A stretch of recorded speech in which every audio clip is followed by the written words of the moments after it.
그 예언은 구약의 제2 복음서라고, 구약의 복음서라고 불려질 만큼 복음으로 가득 찬 내용으로 되어진 예언입니다. 그 예언, 웅장한 구원의 찬양입니다. 그리고 장엄하게 이를 데 없는 온 우주를 향하는 하나님의 구속에 대한 찬양이 이사야 40장부터 사실 54장까지 펼쳐졌던 예언이었습니다. 이 하나님의 웅장하고 장엄한 온 세상을 향하는 구원의 노래, 구속의 찬양의 메시지가 사실은 그 이사야라는 출중한 선지자의 예언을 통하여 그림처럼 약속되어졌습니다. 그것이 예수님이 이 세상에 오시기 전 800년 전이었습니다. 정확하게는 700 몇십 년 될 것입니다만은 BC 8세기에 예언되어졌던 이 말씀. 그런데 그 말씀이 우리에게는 2000년이 지난 지금, 예수님이 오시고 난 다음 2000년이 지난 지금, 이 예언이 선포되고 나서는 2700년, 2800년이 지난 지금, 그것은 더 이상 예언이 아니고 그것은 더 이상 그림으로 그린 것이 아니라 이 예언은 성취된 예언이고 이 그림은 실제적인 상황입니다.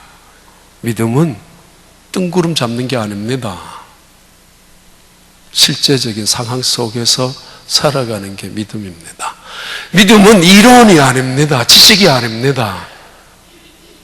구약시대 포로 생활 속에서 사실은 절망 속에 있었던 이스라엘 백성들, 하나님은 이제는 더 이상 자신들을 돌보지 않을 것이라고 생각하고 하나님은 자기들을 버렸다고 생각할 수밖에 없었던, 하나님의 사랑을 의심하고 하나님의 능력마저도 불신하고 있었던 그 이스라엘 백성들, 그들을 있는가 하면은 어떤 사람들은 바벨론의 문화와 문명에 파묻혀서 여기가 좋다라고 생각하고 하나님 사실은 무시한 채 잊어버리려고 애쓰면서 그 문화와 문명이 주는 혜택 속에서 잘 살길만을 애쓰는 아마 얼마간의 사람들도 없지 않아 있었을 것입니다.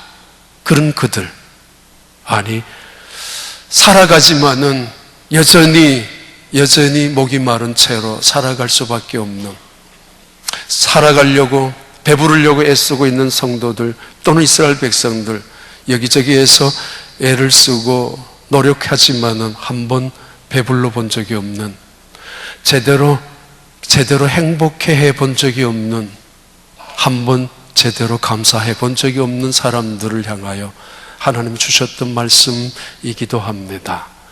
아무튼 하나님은 새로운 세계를 약속하셨던 미래의 새로운 세상, 상상할 수도 없는 세상이었고 그들이 맛볼 수도 없었던 새로운 세계를 도래하며 예언했던 그 예언의 말씀이 제2 이사야서의 마지막 부분 55장은 이렇게 말씀합니다. 이런 새로운 세상이 있다. 새로운 세계가 있다. 너희들이 한 번도 꿈꾸지 못했던 새로운 세상이 여기 있다. 그런데 있으면 뭐해요? 가야지. 가면 뭐해? 살아야지. 살면 뭐해? 믿음으로 살아야지. 그 이야기입니다. 하나님의 초청, 이사야 선지자의 초청, 그리고 믿음의 세계에 대한 새로운 놀라운 약속이 이루어지는 하나님의 말씀이 이사야 55장에 나오는 말씀입니다. 하나님의 예언에 대한 마무리로 예언하는 말씀입니다. 그러나 동시에 예수 그리스도로 통해서 이미 성취된 그 하나님의 약속, 그 세계 속에 살아가는 우리들을 향하여 왜 너희들 감사를 잃어버리고 살아가느냐고, 왜 행복해하지 않고 살아가느냐. 아니, 믿음의 세계 속에 살면서, 약속이 이미 성취된 세계 속에 살면서 도대체 무엇이 불평이, 무슨 원망이 그렇게 많으냐라고 생각하면서 우리를 향하여 새롭게 재확인시켜주는 말씀이기도 합니다.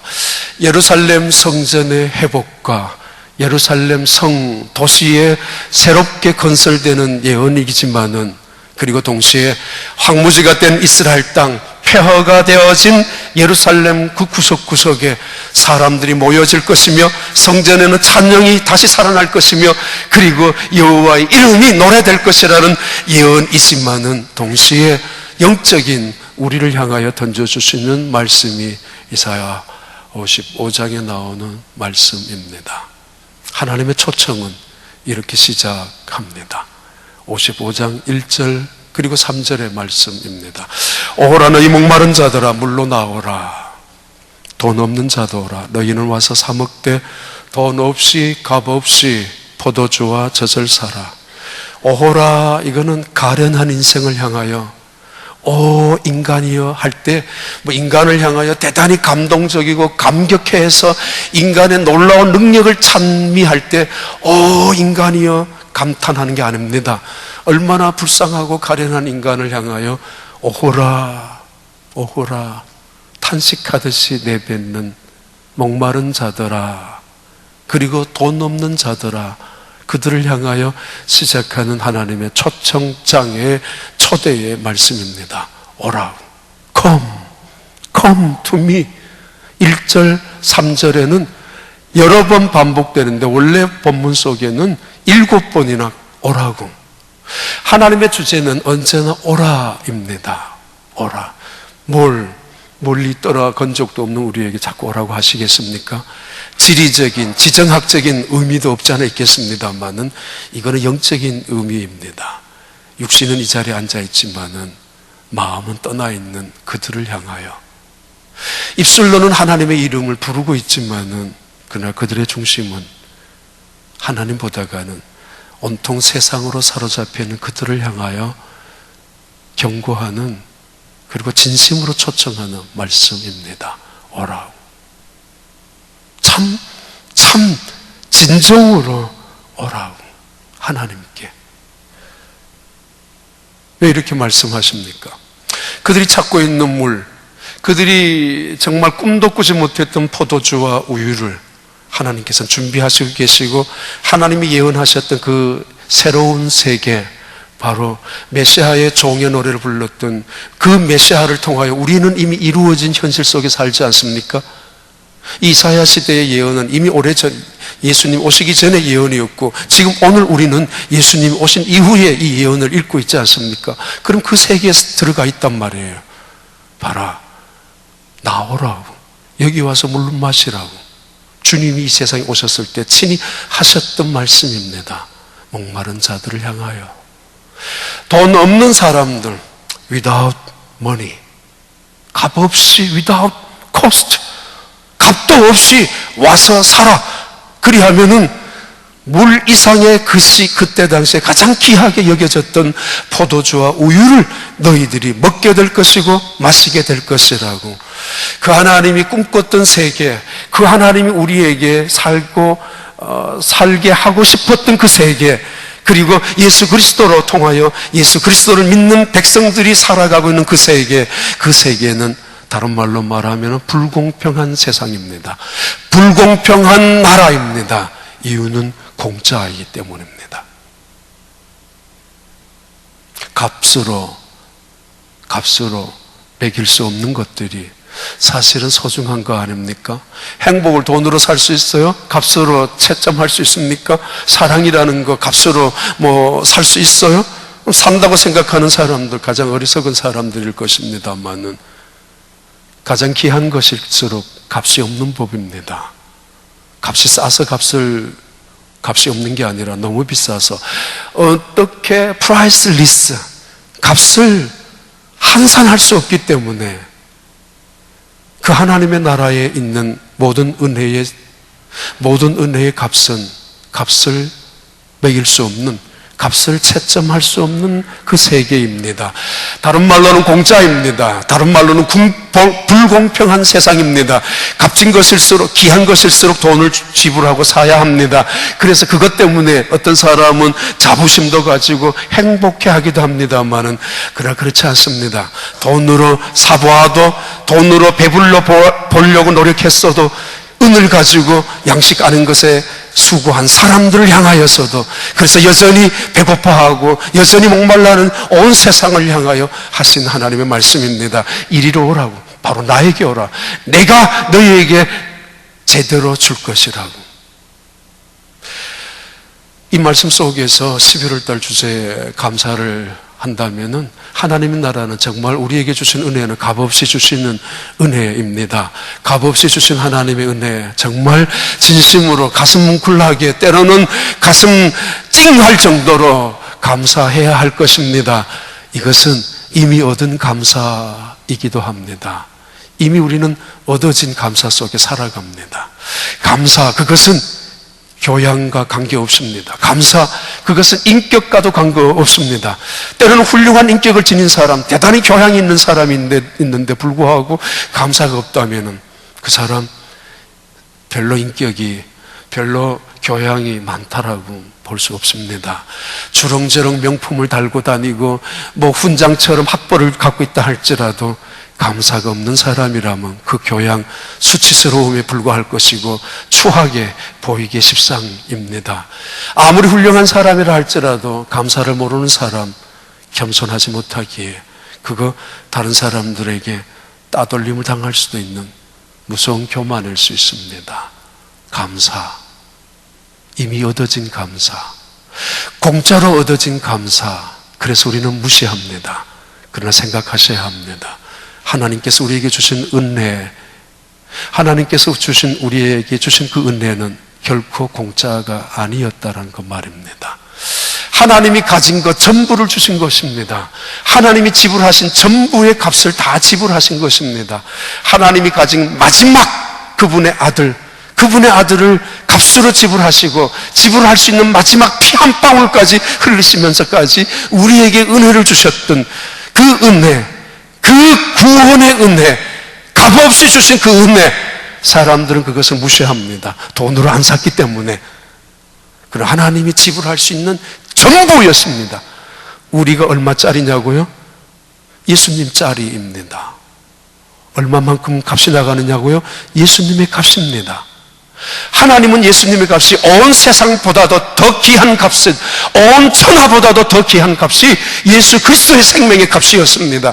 그분의 하나밖에 없는 아들을 지불하셨고, 아들을 통하여 우리의 핏값을 지불하시고 우리를 사셨기 때문입니다. 우리는 거저 받은 은혜고, 우리는 공짜로 받은 은혜이지만은 사실은 하나님이 지불하실 수 있는 전부의 값을 갖고 있는 값입니다. 그럼에도 성경은 우리에게 값없이 얻은 은혜라고, 로마서 3장 24절의 말씀입니다. 그리스도 예수 안에는 속량으로 말미암아 하나님의 은혜로 값없이 의롭다 하심을 얻은 자 되었느니라.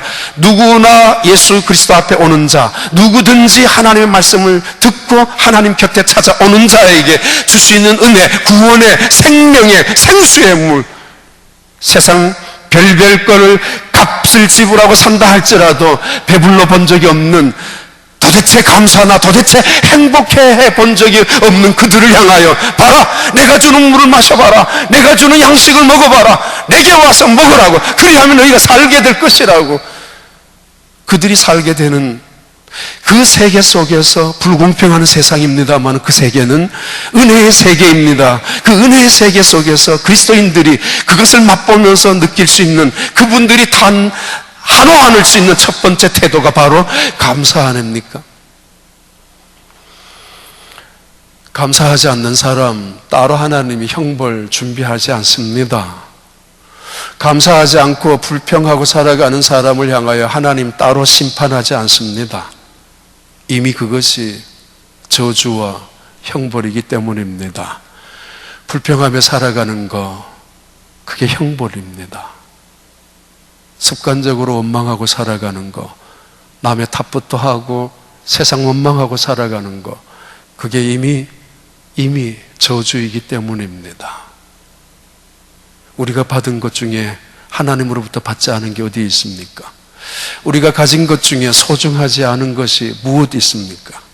그런데 가지지 못한 것, 얻지 못한 것 때문에 불평하고 살아가는 사람, 무언가 한 가지 때문에 또는 한두 가지 때문에 불행해하며 스스로 원망하고 이 사람 저 사람 탓하며 심지어는 하나님까지 마치 내가 대단히 채권자인 것처럼, 하나님은 내게 무슨 빚을 그렇게 많이 진 분처럼 하나님께 항의하는 사람들, 그게 하나님이 이미 징계하신 것이 아니라고 생각하십니까? 불평하면 할수록 우리는 불평의 늪의 바다에 빠지는 법입니다. 헤어나기 쉽지 않습니다. 원망하면 할수록 우리는 불행의 늪에 깊이 빠져 허우적거릴 뿐입니다. 스스로 불행해하는 사람들.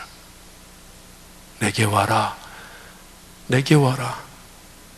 내가 물도 줄 것이며 포도주와 우유도 줄 것이다. 돈 없는 자도 와라. 핑계대지 마라. 그리고 목마른 자는 누구나 와라. 수고하고 무거운 짐진 자들아 다 내게로 오라. 내가 너희를 쉬게 하리라. 주님이 이 세상에 오셨던 말씀과 동일한 약속입니다. 그러면서 3절에 계속되는 말씀이죠. 너희는 내게 나와서 듣고 또 들으라. 무슨 말씀을?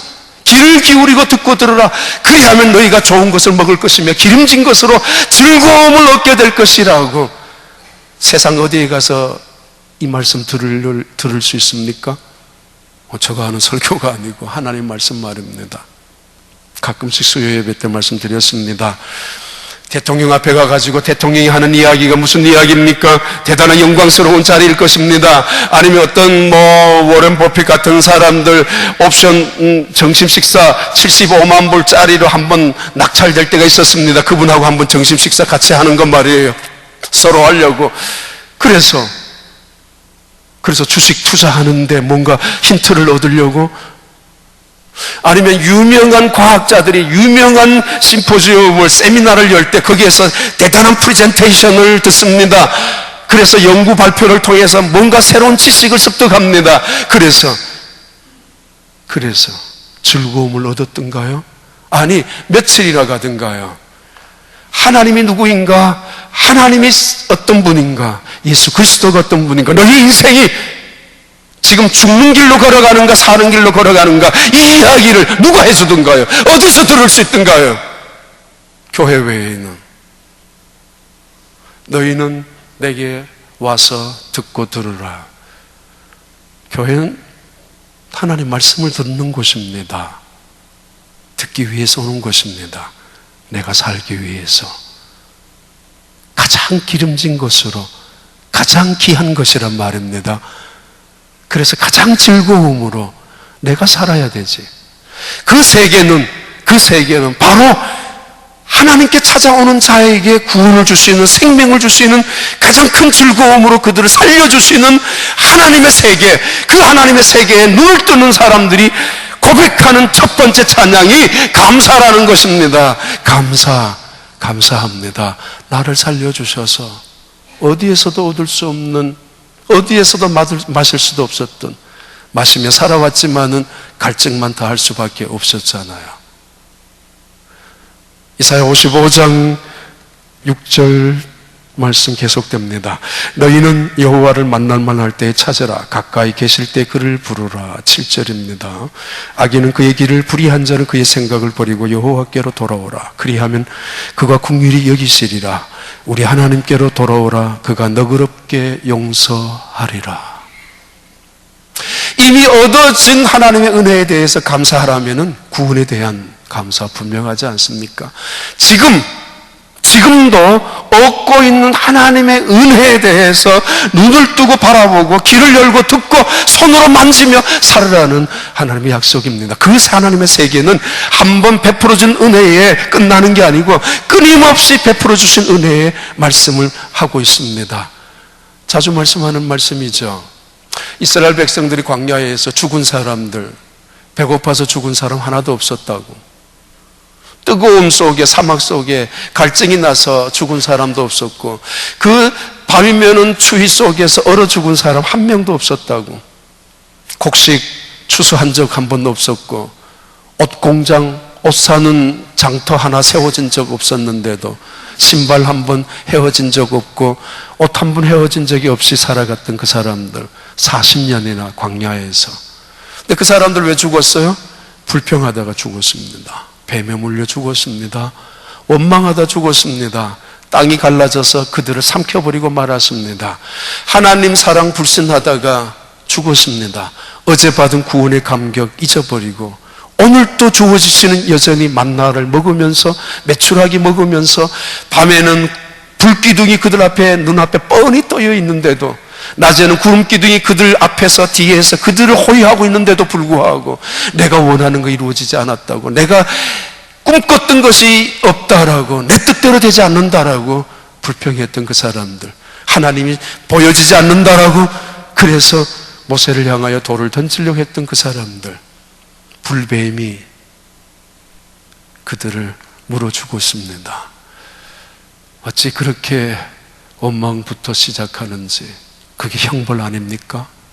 그게 심판 아니에요? 먼저 지난번에 선교 갔을 때 인도에 소들도 많았고 강아지도 많았고 염소, 양도 뭐 길거리 뭐 시골이니까 저도 지나갑니다. 수도 없이 많이 원숭이 떼도 지나갑니다. 또 산속에는 또. 근데 이 개들이, 저는 아침 일찍 이렇게 숙소에서 밖을 내다보면 개들이 7, 8마리가, 6, 7마리가 모여 있습니다. 한 번은 때로 모여 다니기 때문에. 근데 안 떠나가고 한 마리가, 강아지 한 마리가 앉아 있는데 다른 강아지를 안 떠나가고 있더라고요. 저거 왜 저러는가 보고 있었는데 나중에 보니까 다 일어나고 다 이제 가는데 한 마리 앉아있던 강아지가 쩔뚝쩔뚝 그래요. 뒷다리 하나가 부러졌는지 흔들흔들 하면서, 그러니까 뒷다리 하나가 팔짝팔짝 뛰면서 가더라고요. 잘 몰라요. 못 알아들으니까 그 말을. 그래, 아마 힘내라고 그랬는지 모르겠습니다. 서로 위로하려고 강아지들끼리 아마 그 다리 다쳐가지고 부러져 있는 그 강아지 불쌍해가지고 또 같이 저들끼리 아마 서로 아마 그렇게 하는 시간이었던 것 같이 느껴졌습니다. 왜냐하면 물끄러움이 그 옆에 계속 떠나지 않고 같이 있다가 나중에 일어나가지고 기차가 워낙 많이 지나다니는데 그 기찻길 바로 옆에서 그랬단 말이에요. 그래서 개들도 강아지들도, 강아지 새끼들도 참, 우리 요즘 강아지 많이 키우는데 강아지 때문에 기뻐하잖아요. 별로 기쁠 일 없어요? 근데 강아지 때문에 기쁠 일 많다고요? 아세요? 그 강아지 새끼가 주인 기쁘게 하려고 노력하고 있다는 거? 그 강아지들이 나름대로 주인의 마음에, 주인에게 이쁨을 받기 위해서 나름대로 애를 쓰고 있다는 거. 물론 가끔씩 대소변 못 가릴 때는 한 대 얻어 터지지만은 그래도 주인의 마음에 들려고 애쓴다는 거 아세요? 주인의 사랑을 받고 싶어서. 아니, 주인이 먹을 걸 주니까. 적어도 먹을 걸 주인은 주인 아니에요? 이 세상에 금이 3가지가 중요한 금이 있다고 그랬죠. 첫째는 황금이고, 두 번째는 소금이고, 세 번째는 지금이라고. 보라, 지금은 구원받을 때요. 보라, 지금은 은혜 받을 만한 때라고. 지금이 언제예요? 이스라엘 백성들 예언을 지금 미리 앞당겨서 한 예언입니다만 그들은 포로 중에 있습니다. 그런데 은혜 받을 만할 때라니. 지금 구원의 날이라고. 아니, 아무리 보더라도 바벨론 나라가 그대로 강대한 사나운 사자의 발톱처럼, 곰새끼처럼 무섭게 그들을 움켜잡고 있는 순간인데 지금이 구원의 날이라고 하나님 말씀하시고 계십니다. 봐라, 지금이 내가 너희들에게 은혜를 베풀 만할 때니까 너희는 찾으라, 나를 불러라, 그리고 내게 돌아오라 라고 말씀하십니다. 물론 멀리 떨어져 있는 거 아닙니다. 그런데 지금이 그들이 가장 가슴 아픈 시간이고, 가장 어두운 시간이고, 가장 절망하는 아픈 고통의 괴로운 시간인데 지금이 은혜 받을 만한 때라고, 지금이 하나님을 부를, 하나님을 찾을 시간이라고 말합니다. 자주 우리 목사님들이 저한테 보고합니다. 어느 교구에 누구 어떻습니다 이럴 때마다 어느 가정은 지금 이런 어려운 일이, 이런 아픔이, 이런 눈물이, 이런 고통이, 이런 기도의 제목이 있습니다라는, 그때마다 마음이 많이 아프죠. 어떻게 하면 도울 수 있을까? 어떻게 그분들이 그런 가운데서 믿음으로 지킬 수 있을까? 믿음으로 이겨나갈 수 있을까? 근데 성경적으로 말하면은 엎친 데 덮친 격으로 한 가지 일이 찾아오는 사람들이 두 가지 세상, 세 가지 설상가상의 어려운 일들이 많이 부딪힐 때가 있습니다. 아니, 그런 일들이 많이 찾아옵니다. 그럴 때는 기도하는 자리에 나가더라도 기도하고 싶지도 않고 기도할 힘도 없고 도대체 어디서부터 무슨 문제를 어떻게 풀어야 할지 막막할 때가 있습니다. 생각만 하면은 서럽기도 하고 눈물조차도 안 나올 때도 있습니다. 근데 성경은 말합니다. 찾으라고. 그때가 여호와를 만날만 할 때라고. 왜? 그때가 여호와가 가장 가까이 계실 때니까. 이게 우리에게 감사의 조건이라고. 다른 사람에게는 불평의 조건이고 원망의 조건이고 이미 구원받지 못한 사람들, 세상 사람들, 세상 일에 분주하게 살아가는 사람들, 여전히 습관적으로 불평만 하고 살아가는 사람들, 아니 하나님의 말씀 속에서 깨달아 본 적이 없는 그 사람들은 이런 일을 통하여 하나님 떠날 국리가 되고 하나님 앞에 오히려 멀어질 국리가 되지만은 이런 순간 앞에서 너희는 여호와를 찾으라. 그가 가까이 계신다. 찾아야 되죠. 바로 그 순간이 주님이 가장 가까이 계실 때거든요. 그런데 우리는 실망하면서 핑계대죠. 변명하죠. 합리화시키면서 싫다라고, 하나님도 이제 떠나간 것 같다라고, 하나님은 나의 기도를 응답하지 않는다라고 까지 말씀하면서, 아닙니다. 눈을 떠서 감사할 제목으로 만들어 봐요. 가까이 계신 하나님. 계속 반복하는 첫 번째 단어는 하나님 우리에게 초청하시는 주제는 오라이죠. come to me, come back. 내게 오라고. 두 번째 주제는 이사야 선지자가 하나님의 말씀을 다시 전달하는 건데 return, 돌아가자. 그리고 seek, 찾자, the Lord. 그리고 your God. 잊어버린 적 있나요, 하나님? 뭐 없죠. 잃어버린 적 있나요? 없죠. 늘 갖고 다니죠. 성경책 들고 다니고 기도하는 자리에 나올 때도 있고 아니면 예배 드리는 시간에 어김없이 참석합니다. 찾아다니죠. 그런데 그게 정말 찾았을까요? 만약에 여러분 말입니다. 만약에 몇십 년을 하나님을 믿었다 할지라도 제대로 하나님을 만나본 경험이 없다면, 제대로 하나님을 만나본 그분이 창조주이고 전능자이고 그리고 오늘 우리를 향하는 구속자라는 사실을, 그 아들을 이 세상에 예수님을 보내주시고 죽은 자 가운데서 다시 살리신 그분, 그 하나님이 나를 사랑하고 있다는 이 사실 앞에서 정말 경험해 본 적이 없다면은, 제 아무리 오래 다녔다 할지라도, 제 아무리 성경을 많이 읽고 있다 할지라도, 아니 제 아무리 예배를 드리고 봉사했다 할지라도 다시 한번 생각하셔야 합니다. 왜냐하면은 그들의 세계는 지금 믿음 없는 세계, 불평의 세계 속에 있을 수 있거든요. 때로는 우리가 아무리 예수가 누구인지 안다 할지라도, 배웠다 할지라도, 그리고 느끼고 있다 할지라도, 정말 내 인생 속에서 예수님이 하나님의 아들 그리스도요, 메시아요, 이 세상에 오셨는 그 예수님이 단순한 랍비야, 목수야, 뭐 개혁가나 혁명가가 아니라, 성자가 아니라 하나님의 아들 신으로 오셨던 그 예수 그리스도가 나의 죄로 인하여 십자가에 죽으셨다는 그 사실을 깨달아지고 체험해서 어느 순간 십자가를 바라보기만 하더라도 가슴이 뭉클하고 그 십자가 아래 무릎을 꿇을 수밖에 없는, 어느 순간 그 죄에 대한 회개의 심정이 가슴을 치며 때로는 그 하나님의 그리스도의 은혜의 사랑 앞에서 눈물이 솟아나는, 찬송으로 부를 때마다 눈물을 흘리지 아니하고는 견딜 수 없는 그 십자가 만난 적이 있습니까? 그래서 나는 내 인생에 예수님을 만났다고, 그래서 오늘 내가 있는 이 어려운 문제나 나는 하나님을 알기 때문에 나는 내가 당하는 이런 환경의 문제 앞에서도 결코 낙심하지 않는다라고. 그 세계, 보라 지금은 구원받을 날이요 은혜의 때라. 구원의 때요 은혜의 때라고. 지금 찾아야 합니다. 적당히 찾는 게 아닙니다. 어떤 사람 만약에 진주 목걸이 하나 잃어버렸다면 목숨을 걸고 진주 목걸이 찾을 겁니다. 그것 이상으로 하나님을 찾으라는 이야기입니다.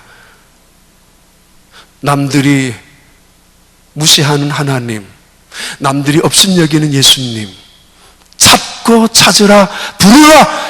어려운 순간에, 가장 환난의 시간에, 가장 힘든 순간에 가장 가까이 계시는 그 하나님을 부르라. 새벽 기도 시간에 나와서 그를 찾아야 할 것이고, 대낮 한낮이라 할지라도 눈을 뜨고 마음을 열고 등불을 켜서 하나님을, 천지를 창조하신 내 인생의 주인이신 하나님을 찾아야 할 것이고, 기어이 그분을 만나야 할 것입니다. 그게 신앙인이에요. 나는 예수님을 만났다, 내 인생의 주인인 온 세상의 구주로 오셨던 예수님을 만났다라고 하시는 사람들의 이야기를 아십니까? 간증을 들어보셨습니까? 그들의 삶이 어떻게 변했는지, 그들의 입술 속에서 어떤 고백의 찬양이 드러나오는지 말이에요. 물론 사람의 성격에 따라서 다를 수 있죠. 그러나 말입니다, 성실하게 살아간다고 예수님 만난 사람, 똑똑하게 살아간다고 하나님 만난 사람 아닙니다. 성실하게 살아가는 사람, 그냥 성실하게 방황하는 것 뿐입니다. 똑똑하게 살아가는 사람, 그냥 하나님 없이 똑똑하게 살아가는 것 뿐입니다. 하나님 만난 사람들, 그리스도가 어떤 사람인가를 제대로, 그분이 누구인가를 믿었고 영접한 그 그리스도인들이 모여있는 교회가 어떤 곳일까요? 7절의 말씀 한번 다시 띄워봐요. 이사야 55장 7절의 말씀인데, 악인은 그의 길을, 불의한 자는 그의 생각을 버리고 여호와께로 돌아오라. 그리하면 그가 긍휼히 여기시리라. 우리 하나님께로 돌아오라. 그가 너그럽게 용서하시리라. 사람도 시간이 지나면은 마음이 좁아지는 사람이 있고 넓어지는 사람이 있습니다. 믿으면 믿을수록 점점 속이 좁아지는 사람이 있는가 하면 속아지가, 어떤 사람은 속이 점점 커지는 사람이 있습니다. 만사가 힘들고 귀찮으면은 자식들이 집에 찾아오는 것도 귀찮습니다. 저놈의 자식들 빨리 돌아가기를 원합니다. 귀찮습니다. 만사가 힘들면은. 하나님은 우리 만사가 귀찮을 때 오기만 하시더라도 널리 너그럽게 아무 조건 없이 우리에게 긍휼을 베푸신다고 말씀합니다. 이 사실 앞에서 우리 감사할 수 있지 않는가? 지금 이 순간에도 내가 하나님을 찾을 수 있다는 거, 내가 찾으면 그가 내 옆에서, 바로 옆에서 응답하신다는 거, 아니 나의 가장 가까이 곁에서 나와 함께 하시는 그 하나님을 바라보면서 시편 34편 10절에는 우리에게 이렇게 말씀합니다. 정말 여호와를 찾는 자에게 무엇을 주시는가? 젊은 사자는 궁핍하여 줄일지라도 여호와를 찾는 자는 모든 좋은 것에 부족함이 없으리로다. 모든 좋은 것에. 그래요. 마지막 이사야 55장 말씀입니다. 8절과 9절에 이는 내 생각이 너희 생각과 다르며 내 길은 너희 길과 다름이니라. 여호와의 말씀이니라. 하나님이 꿈꾸는 세계, 예수 그리스도로 통하여 새롭게 이루어질 그 새로운 세상, 오늘 우리가 살아가고 있는 그 믿음의 세상, 믿음의 세계, 그 세계는 분명히 아셔야 합니다. 내 방법, 내 생각, 내 깨로 이루어진 세상이 아닙니다. 내가 가지고 있는 경험이나 상식이 거기에서 기준이 되는 것이 아닙니다. 하나님의 생각, 하나님의 생각으로 이루어지는 것이 믿음의 세계입니다. 하나님의 생각과 인간의 생각은 다릅니다. 하나님의 생각은, 하나님의 방법은 인간이 꿈꾸고 인간이 상상하는 모든 길을 뛰어넘습니다. 훨씬 더 뛰어넘습니다. 이 세 번째 부분을 통해서 우리가 제목을 하나 단다면은 앞으로 얻어질 하나님의 은혜에 대해서도 감사할 수 있어야 된다는 이야기입니다. 이미 얻어진 은혜의 세계에서 감사해야 되고, 지금도 얻고 있는 하나님의 은혜에 대해서 끊임없이 감사의 눈을 밝혀야 하고, 입술을 벌려서 찬양해야 하고, 그리고 앞으로 이루어질 하나님의 영광스러운 세계, 또 다른 하나님의 약속을 통해서 이루어질 그 세계를 바라보면서 감사할 수 있어야 된다는 그런 약속, 그런 예언 말씀입니다. 나의 생각은 너희 생각과 다르다. 누가 옳아요? 내 생각이 옳다고 하는 사람들 말도 되지 않습니다. 우주를 창조하신 하나님의 지혜에 내가 어떻게 비교, 견줄 수가 있겠습니까? 하나님의 길과 나의 길이 어느 게 안전합니까? 우리는 때로는 속을 수 있습니다. 유혹에 넘어갈 수 있습니다. 내가 생각하는 길이 편하거든요, 쉽거든요, 빠르거든요. 근데 예수님은 이 세상에 오셨을 때 그 길을 택하지 않았습니다. 사탄은 그런 길을, 세상적인 길을 이끌어 가려고 합니다. 내 길과 너의 길은 다르다, 높다, 안전하다, 옳다라는 뜻의 의미입니다. 안전한 하나님의 길. 내가 부득불 고집하며 주장하고 애쓰고 살아가는 그 길, 때로는 멸망하는 길일 수도 있습니다. 내 생각과 너희 생각은 다르다. 하나님께 맡기라는 거 아닙니까? 내 길과 너희 길은 다르다, 이런 말씀입니다. 하늘이 땅에서 높음같이 높은 데 있다는 것인데, 봐라, 하나의 비유를 이렇게 듭니다. 씨앗을 땅에 떨어뜨려 놓습니다. 떨어뜨려 놓은 그 씨앗이 비가 내려와 가지고 싹이 나게 합니다. 싹이 나게 해서 자랍니다. 꽃이 핍니다. 열매가 맺습니다. 하늘에 떠 있는 구름 하나도 쓸데없이 떠 있지 아니하고, 구름을 통하여 떨어뜨리는 비 한 방울도 헛되이 이 땅에 지나가는 거 아닙니다. 이번에 필리핀에 너무 심한 그 태풍이 지나갔습니다만은, 그 빗방울 하나도 그냥 지나가는 게 아니라 땅을 적시고, 그리고 싹을 나게 하고, 꽃을 피워서 사람들을 기쁘게 하고, 열매를 맺어서 사람들을 먹게 하는 거 아니냐. 봐라, 내 입에서 나가는 말이 헛된 줄 아느냐? 사람들이 말하는 그 잔소리 같은 말로 듣지 마라. 내 입에서 나가는 말이 세상 사람들과 똑같은 약속인 줄 아느냐? 그들은 신실하다 할지라도 능력이 없어서 그 약속을 못 지킬 수도 있지만은, 나는 아브라함의 하나님, 이삭의 하나님, 야곱의 하나님 아니더냐? 천지를 창조하시고 나는 신실한, 어찌 인간과 비교할 수 있느냐고. 사람에게 속았다고 모든 사람 다 사기꾼으로 취급하지 마세요. 아니, 교인 몇 사람에게 실망했다고 온 교회 전체를 나쁜 사람으로 갈 곳 가지 못할 곳이라고 그렇게 치부하지 마십시오. 그거 불행한 사람입니다. 아니, 교만한 사람입니다. 사실은 그렇지 않습니까? 통계가 가지고 있는 무서운 제약이 숨겨져 있는 의미이기도 합니다. 자, 아무튼 봐라, 사람들과 나는 다르다.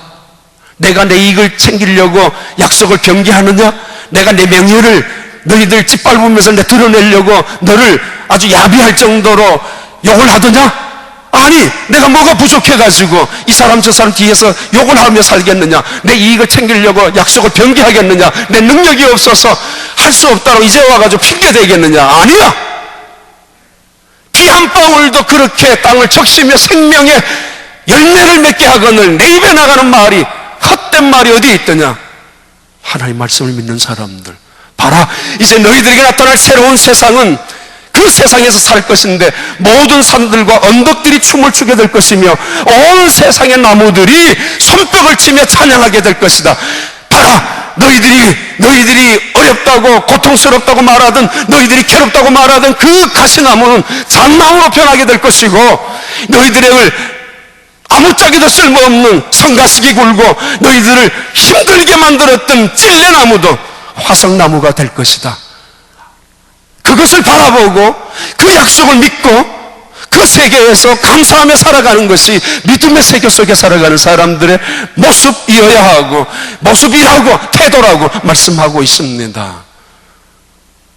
얻어진 구원에 대해서 감사함, 얻고 있는 은혜에 대해서 감사할 뿐만 아니라, 기독교는 시작도 감사이지만은 천국 가서도 감사 아닙니까?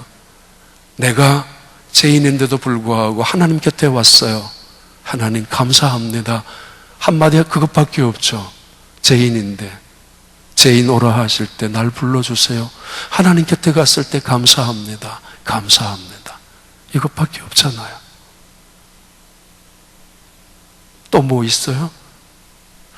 그러기에 감사 없는 자 그 자체가 하나님이 주시는 형벌일 수 있습니다.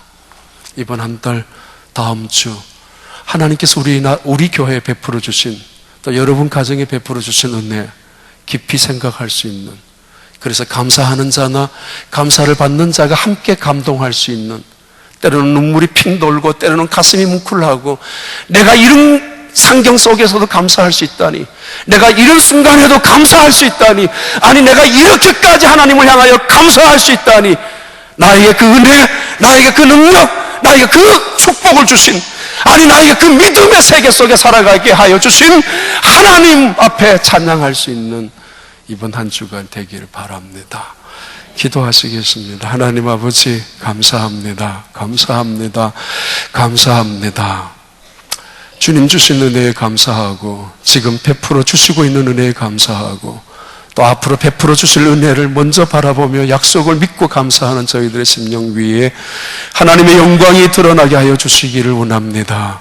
새로운 세계, 새로운 나라, 주님이 그리스도가 되는 그 나라 속에 믿음으로 살아가는 저희들, 하나님, 이 세상 모든 사람들이 바라볼 때마다 염치 없이 살아가는 인생이 아니라, 부끄러움도 모르고 살아가는 것이 아니라 감사하며 살아가는 우리들, 하나님 앞에 섰을 때 그 감사의 찬양을 부를 수 있는, 그래서 이 세상 사람들이 우리를 바라보며 놀라운 하나님의 영광을 바라볼 수 있는 축복의 사람들이 다 되게 은혜 베풀어 주시옵소서.